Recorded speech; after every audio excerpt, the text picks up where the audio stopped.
Hello kayo dyan mga friends! Welcome back to my channel. Siyempre, saan pa ba tayo? Ayan, sa lugar ni Ate Inday. Yes, dito kami nagstay for magpa 5 days na ngayon, no? So ngayon, pauwi na kami ng Baguio. Bilis. Ngayon, manguha tayo ng moringa. Ayun. So, hindi na natin kailangan pang bumili ng supplements na nakabote. Dahil napakaraming moringa ni Ate Kamunggay dito sa iyang balay. Kaya manguha tayo ng friend. Tapos, ang style na ibutang na to sa freezer para dili agad siya mag-lontoy. So, ayan, manguha na tayo. Samahan niyo ko mga kaibigan. Yes, dito sa lugar ni Ate talaga over. Parang umulan kagabi. Anyway, tignan niyo naman yung mga halaman ni Ate. Oh, diba? Labong na kaya mga halaman mga friend. Ayan mga kaibigan, ang kanyang mangga, 3 years old na jud ni. Manguha na taog kamunggay diri. Ayun o. Ang iyang aba na, over na dagko na kaayo o. Dako na jud, bilis lumaki. Ayan, itur ko muna kayo dito. At ang papaya ni Ate Inday ay over. Namulaklak na jud ang iyang mga papaya, my friend. Ayan. Ayan ang mangga. Diba ang kay Mito, nindako na. Unya ang atis, kani atis man ni siya. Kani atis ni siya, atis. Pero nag-ano siya no, nag-shed siya. Winter time niya, char.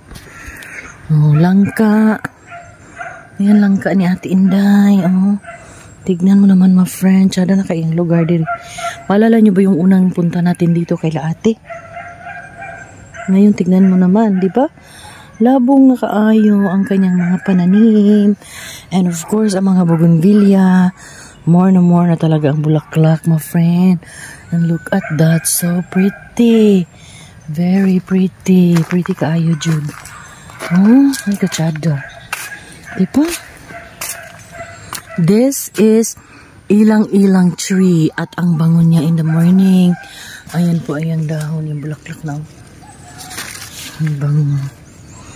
Ang ganda. Ang ganda ng San Francisco. Yan talaga ang gustong-gusto ko. Ang ganda kasi ng kulay. Yung parang buhay na buhay. Ganyan siya. Alright. Anyway, let's go. Mga muna tayo dito ng kamunggay. Dito ko gustong kumuha kasi malalaki yung dahon. Ayan. Meron pa siyang trumpet lily. Birds of paradise. O, diba? Ang ganda. Ayan, tignan mo naman yung kamunggay na yan, my friend, yung malunggay na yan, oh. Tinumban niya na yan, pero tignan mo, tumubo pa rin. Oh, diba? Let's go na, my friend. Kukuha na tayo. Gusto ko kasi to dahil, syempre, maliban sa kainin natin to, ang mga iro. Gusto din ko naman. Aso namin. Sinasama, ay, mabasa siya. Sinasama ko to sa pagkain nila. Pagka maggawa ako ng susko kaluoy sa mga iro, mga pila kaadlaw na kaming wala. Anyway, my friend, let's go.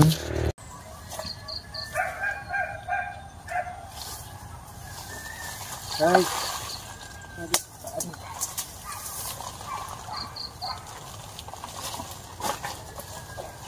The morning dew. This is the morning dew. Hindi naman umulan. Dito. Ayan na taog kamunggayas. Ay!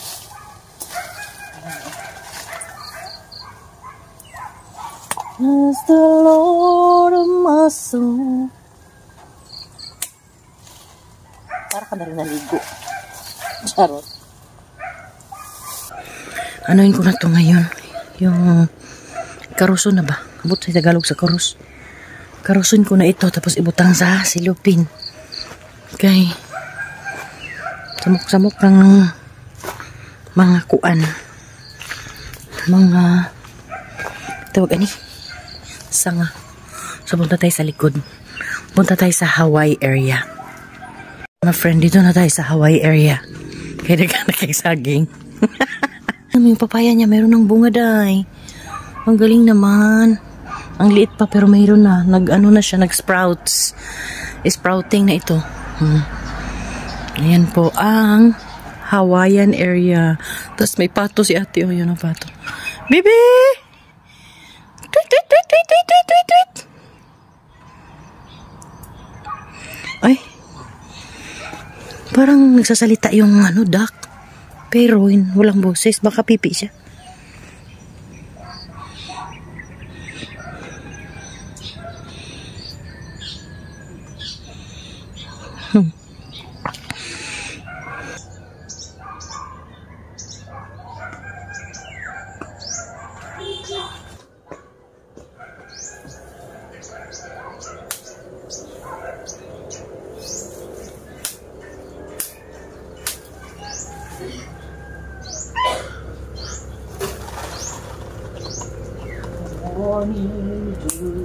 So, ayan my friend, madami na tayong nakuhang malunggay. Okay na ito. Kasi pait na rin naman pag more na talaga nitong bumbilya ni ate, oh. Very beautiful. Ay. Diba?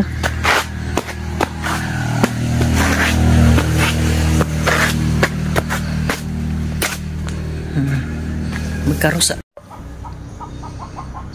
Patong nakuhang. Ngaros na ito mga friend, ang pagkaros ani, oh.